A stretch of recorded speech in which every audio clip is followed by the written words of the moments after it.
So with Steam launch for Diablo 4 and Season 2 launching, we have a lot of new and returning players coming to Season 2. Now, this video is going to go over the top 5 tips I have for you all for Season 2. We're not necessarily going to cover the very basics of the game, which is do campaign, get your horse, finish your renown, and obviously kind of gear up, the basics.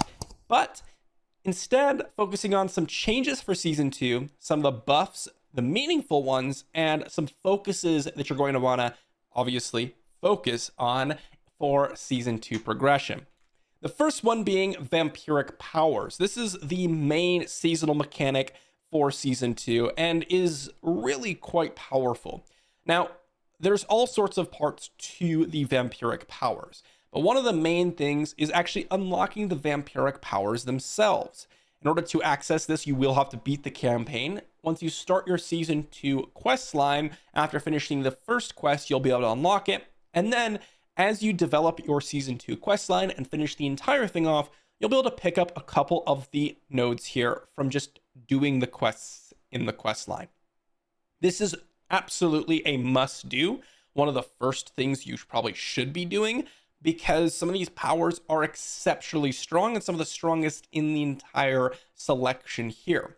In fact, I am using quite a few of them in various different versions of my builds, okay? So you absolutely want to finish off the Season 2 quest line, and along that means you have to finish off up to Chapter 2 of Season Journey, because it will require you to actually finish off Chapter 1 and Chapter 2 in order to progress further within the campaign, or I should say the Season 2 quest line. Alongside Vampiric Powers, well, in order to unlock them, you also not only will need to do the Season 2 quest line, but also get Potent Blood in order to unlock the remainder and upgrade them, which leads me to my tip number 2, which is Blood Harvests. Now, if you have finished the campaign and you're able to skip campaign, you can actually begin these at level 1, which I actually recommend. It is extremely efficient to be able to pick up herbs as well as finish off your Tree of Whispers, which is extremely powerful. We'll be going over that in just a second.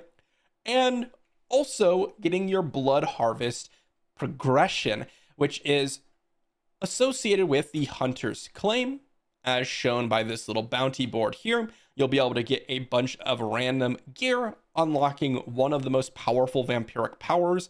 I should say 2 of some of the more powerful Vampiric Powers, the Sanguine Embrace for specific builds and the Accursed Touch for basically every build. So gear from here, as well as I said, all the various resources and the Potent Blood that drops.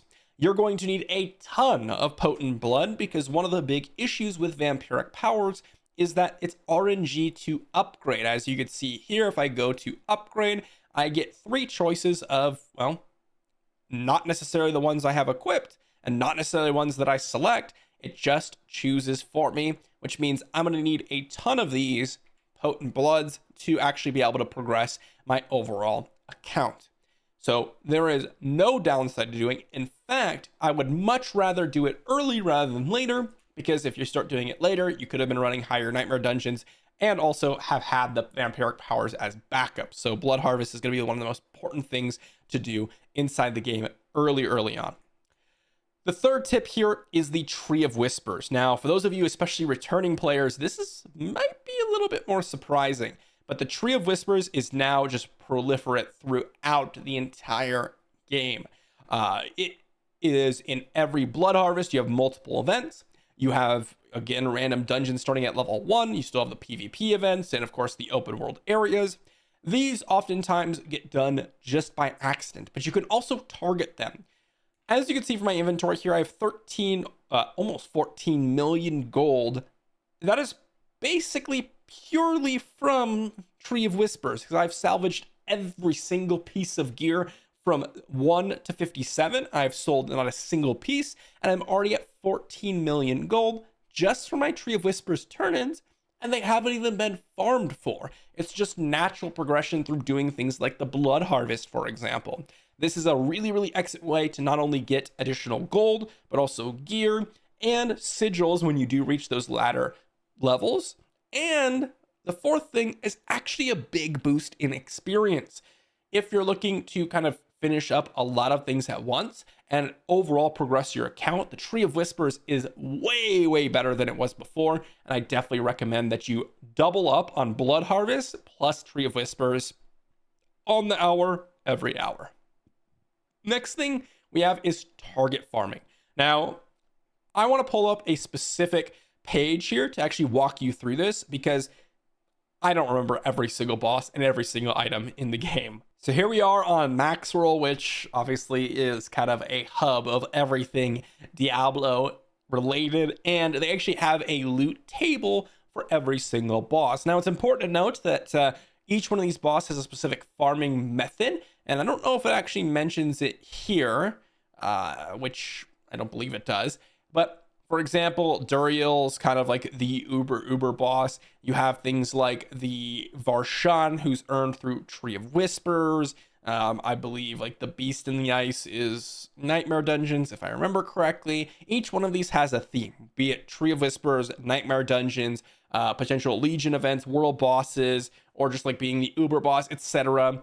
These are all various different ways you can actually target farm uniques, which is really different from anything we had previously inside the game. And this specifically matters for characters like the Druid, right? Great Staff of the Crone is a very sought after item, and now you can go ahead and kind of target farm your way to it.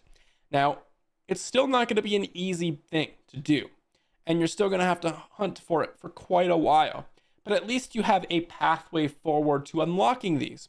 And for example, for the rogue, if I'm looking for condemnation or, a random word of Hakan for the Rain of Arrows build or whatever it is, I now have more options to actually go for those specific items. And I definitely recommend, if you are going to play a build that really relies on a unique, that you kind of base your whole leveling strategy and resource gathering potential around whatever content this is. Now, this is a little bit later on in the game because this doesn't really start to like level 50 to 70. And in some cases, you have to be like world tier 4 to unlock certain of these bosses.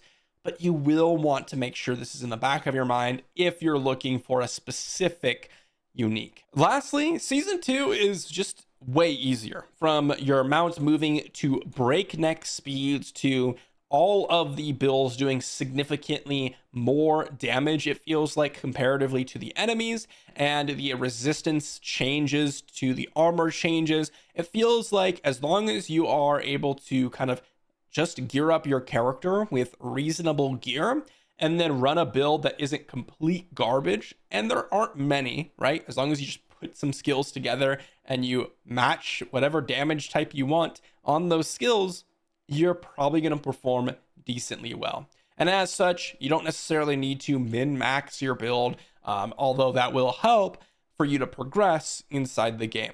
Take it easy. Go out and farm your blood harvests. Don't worry about upgrading your gear. Don't worry about packs necessarily in the very early game. You'll be able to progress decently quickly inside the game without too much effort. And of course, if you need to, you can always drop down the world tier from 2 to 1 or from 3 to 2 if you're already trying to hop on to world tier 3. Those are going to be the top 5 tips for season 2, and some things that kind of have changed that I've noticed that are really important. And well, I'm going to continue to enjoy season 2 for the future, but also I'll be at TwitchCon probably as of this video releasing. So if anyone's going to be there, I'll be walking around, hanging out. So if you see me, say hi. I'll be, wearing this face. Probably. We'll see. But see you then, guys.